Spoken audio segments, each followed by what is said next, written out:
Yo, what's up, fam? How have you been? How you doing? You got Mr. Who's the Boss? Google Pixel 11 hands on.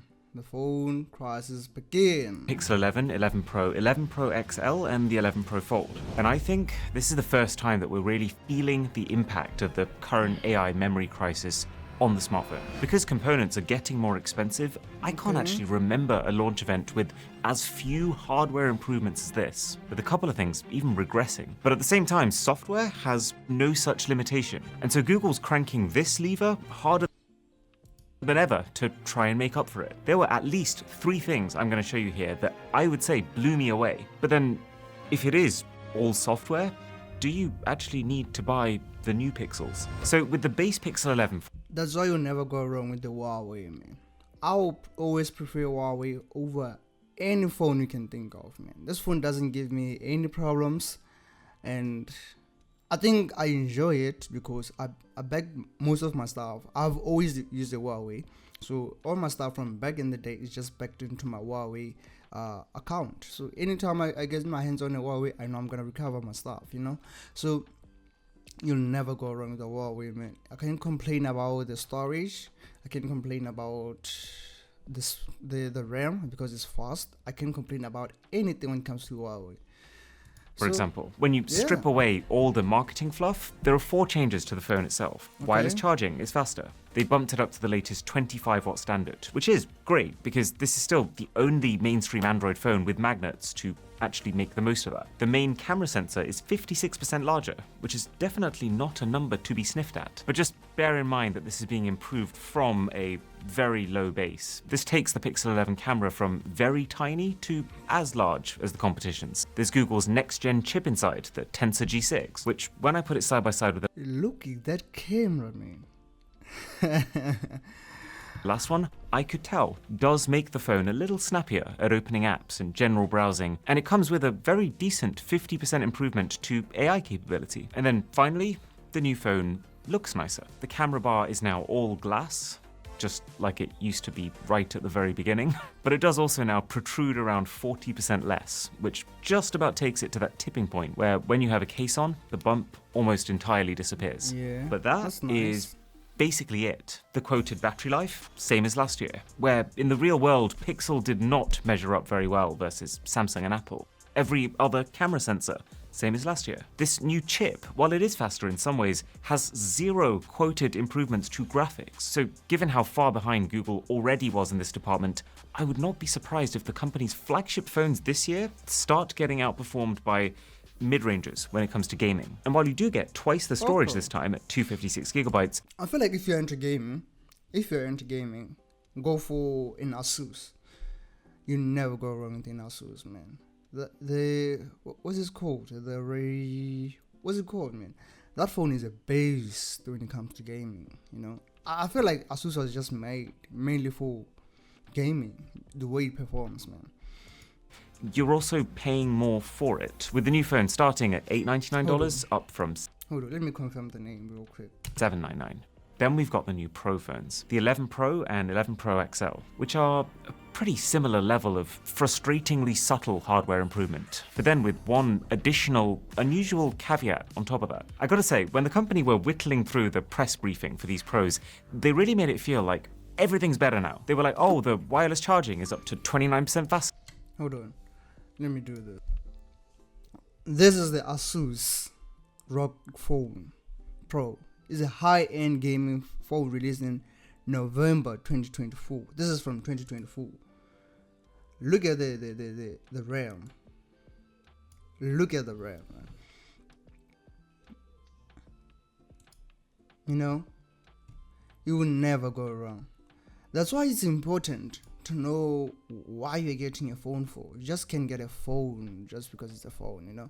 If you want to use a phone for gaming, you know which phone you have to. If you use a phone for for camera, if you're into like cameras, I would say you should go for between iPhone, because iPhone has a built-in stabilizer, but the Xiaomi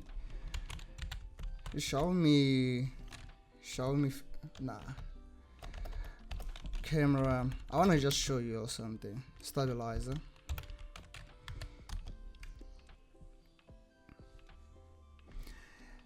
it has a built-in.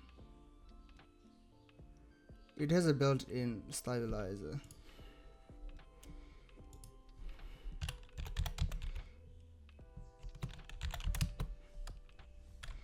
Let me check the ratings, if they are ratings.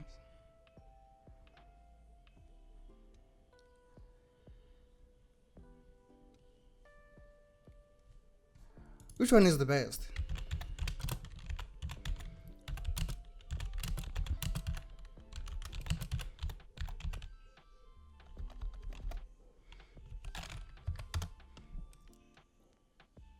Oh, okay. I feel like this is just gonna be like because of the reviews of popular people, you know. I'll say just do your own research. So I just wanted to touch on the like gaming. If you want to gaming, go for an Asus. If you want to cameras, go for the iPhones, go for the Xiaomi, go for the Samsung. And if you want to like whatever, just do a bit of research, man.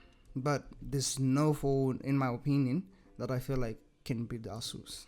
The wired charging is faster. There's this next generation tensor chip. You get a brighter display up to 3600 nits, as well as 2 times the scratch resistance on it. There's an upgraded main camera and telephoto camera. That sounds promising. And then next to them, an entirely new feature called Highlight. 8 LEDs in a ring that help you interact with your AI while your phone is face down and your mind is present in the moment. Well, that seems like a pretty eventful set of changes, right? But then we take a closer look. Like the wireless charging, it is faster, but that 29% figure only applies to the smaller Pixel 11 Pro. The XL's figure, hidden in the small print, is actually just 17%. The wired charging, again, is faster, but only very slightly faster on the XL. We're talking 75% in 30 minutes compared to last year, which was 70% in 30 minutes. And then on the smaller phone, it hasn't improved at all. The display brightness figure of 3600 nits is absolutely on the brighter end, but considering that last year's phones were already capable of 3300 nits, I couldn't tell the difference in person. The new telephoto camera that they've added does look pretty solid, with a 30% larger sensor. But then the new main camera actually looks identical in terms of resolution and sensor size to what we had, so really it's just a refresh. And this highlight feature, it's definitely snazzy implementation. The LEDs are super bright and there's enough of them to make for some pretty slick animations. But it's just, we've seen this idea before in multiple different form factors for the best part of a decade now, and Google's implementation of it still doesn't do anything new. Currently, the only 2 things it does are light up with one of 5 different colors, depending on which of your favorite contacts is calling, and then glow when you're talking to Gemini, with 1 pattern when it's listening, 1 when it's thinking, and then 1 when it's responding. But I don't know, man, you'd think you'd already know when it's responding. Really, it's the functionality of a notification LED, just in a fancier package. So yeah, but you can also set an AI to like, okay, notify me when we just respond. Fine, the new hardware is already looking a little less exciting, right? Then you realize that to get this highlight in there, Google has also had to silently, by the way, cut the body temperature sensor that you previously had that you could use to check if you were getting a fever, and that to add the few things that they have added, just like the base Pixels, the Pros are getting the same $100 price hike / stopped selling the lower storage model thing. So these phones are now $1,099 and $1,299. Oh yeah, and there's actually less RAM than before. The only way I even clocked that was by noticing that the language had subtly changed from starting at 16 gigabytes of RAM last year to up to 16 gigabytes of RAM this year. So the Pros will actually start with 12 this time, which it's not a disaster. It's a pretty common amount of RAM for a high-end phone to come with. And in my quick testing, I couldn't find any specific performance issues that have come from this. And yes, bear in mind, there's a hardware crisis right now, and I don't think Google will be the only company to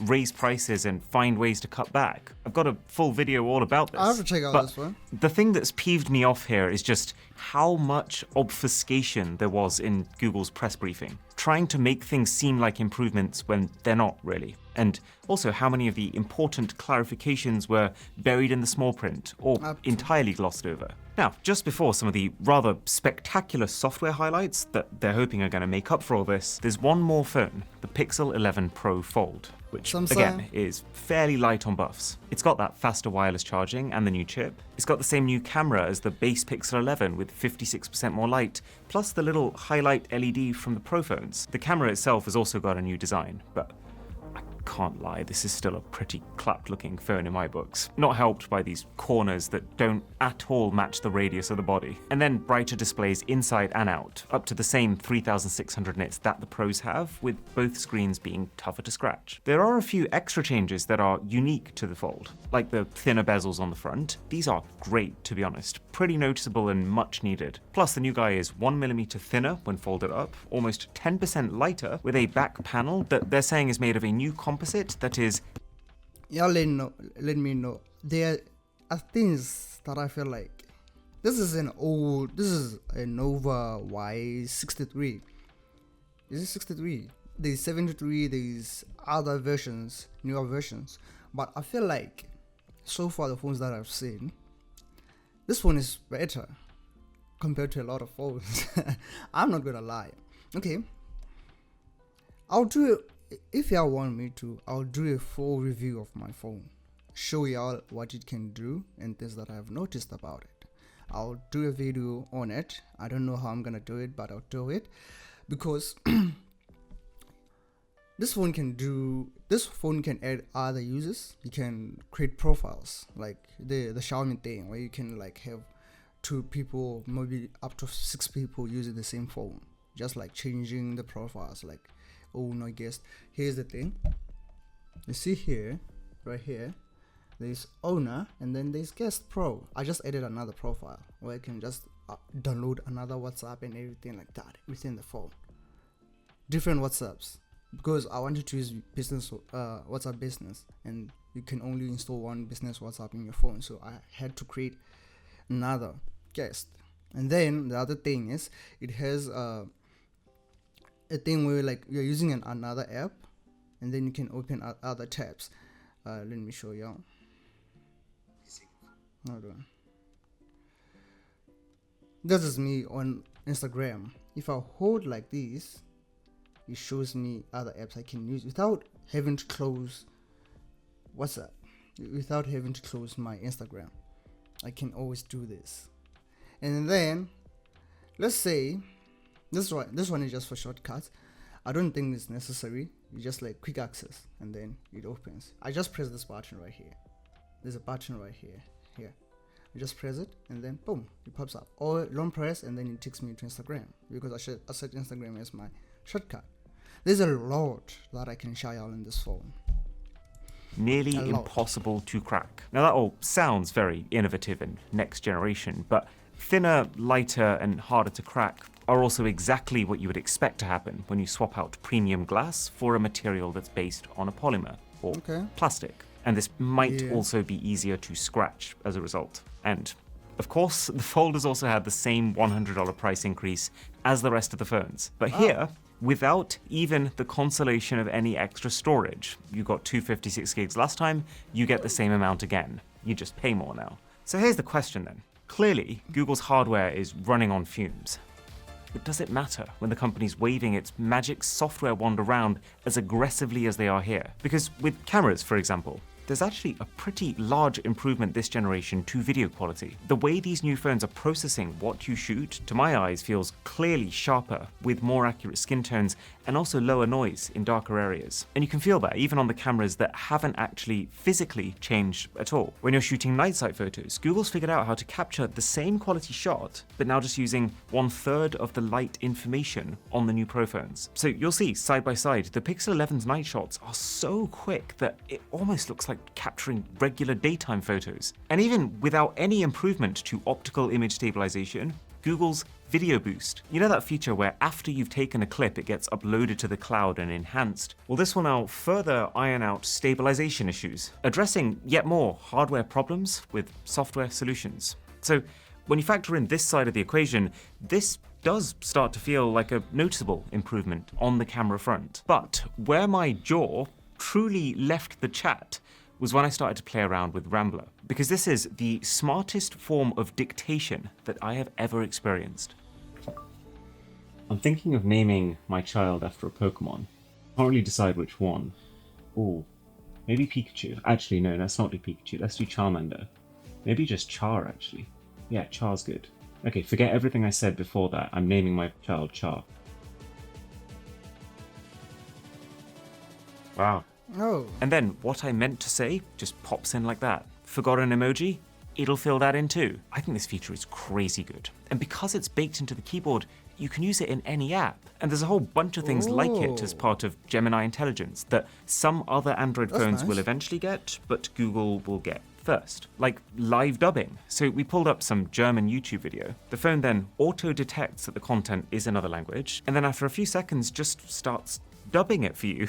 The film is really good, really good. It must have been pretty exhausting for the actors, but from the effects here, from the physical effects here, absolutely carlious. I'm yet to hear an AI dub that's as well matched to the original as this was. Now, Google did cherry pick the example videos to show this on, and it only supports 4 languages right now, but I still think it's insane. Just for some context, every single video that we upload right now, we are paying around $2,000 to get that video dubbed by humans in 3 languages. This tech could very well in a few years be getting videos dubbed in just as high quality for every single language for free. And while I would personally rather carry on paying for humans for as long as that makes sense, this could be massive for smaller channels who are not going to be able to afford those kinds of fees. That is, until one day Google does eventually start charging us for it.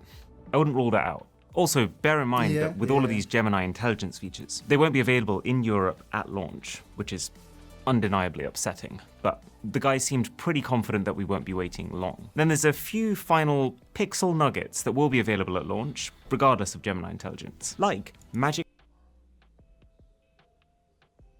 Capture, where let's say you're in a moment that you really want to experience. The idea is you hit record, you don't worry about framing your shot, and your phone will just find the best moments from the clip you end up taking, like when people look into the camera, and it'll just compile those moments as a bunch of stills. We've actually seen something just like this from Samsung like 5 years ago with their single take mode. This is better than that. They can do a lot of face unblurring in the process, so the end shots are really crisp, but me personally, I think I'd rather just either take a few really purposeful shots that I love, or just disconnect entirely and not have my phone out at all. All the phones this year have larger digital zoom ranges. Pixel 11 and Fold have gone from 20x to 30x max zoom, although the shots don't look great that far in. And the Pros have gone from 100 to 120x, assisted partly by the new telephoto camera, but also largely by AI. There's Camera Looks, which is basically the same thing as Apple's photographic styles. It lets you tune the shadows and color temperature that your camera same thing as Apple's, but also large to 120x, assisted partly by the new telephoto camera, but also largely by AI. There's Camera Looks, which is basically the same thing as Apple's photographic styles. It lets you tune the shadows and color temperature that your camera shoots with by default. And Creator Suite, which gives you an on-screen teleprompter that scrolls as you talk, an audio visualizer to make sure that you're not being too loud, and social media layouts on your screen, so you know which parts of it are going to be covered by UI when your video eventually ends up on, say, Instagram. Our editors use bounding layouts just like this all the time to make sure that things don't get cut off on some devices. So baking them into the shooting process is a no-brainer. Also, genuinely incredible feature on the new Pixel watches too. You can just ask AI for an entirely new watch face, and they generate it on the spot. Safe to say I was very happy with my fluffy dinosaur face. So all in all, here's what I think. I think that now the top-end Pixel is the exact same price as the Samsung S26 Ultra. If you're deciding between the two, I think you're getting a lot more phone by going Samsung. Their device is far more powerful, it's got a better screen, better battery, and an S Pen. But if you really want a Pixel, which does have merit like the ultra clean software and early access to these incredible features, then there's never been a better time to get the last one. The fact that prices have gone up this time, paired with the fact that older Pixels lose their value particularly quickly, means that just last year's flagship is at least a third cheaper. And then the fact that the hardware has barely improved, and if anything, the RAM has gone backwards, means that you're not even really going to be much less future-proofed, and you probably won't notice a performance difference either. All finished off by the fact that most improvements this time around are coming via software and internet-based AI tricks, meaning that you're going to get at least some of those perks just as trickle down. But just bear in mind, the more that your phone relies on pinging things to the cloud, which, if anything, is only going to start to go up, the more that you'll want to think about making your actual connection secure, which is why the one app that I would genuinely install on day one is Surfshark VPN, our sponsor. It'll sit in between your phone and all the thousands of things that your device is communicating to the internet, and just make sure that your info is masked. That plus the 100 other perks, like being able to watch Solo Leveling here in the UK on Netflix by just changing location to Japan, or creating an alternate ID so you don't even need to hand out your real details to sites that you don't trust, and it ends up well worth the $2 a month that you can get it for when you head to surfshark.com/boss and use the code BOSS. Yeah, y'all let me know, man. Y'all let me know what y'all think about the phone. Oh, Mackey's made the review also.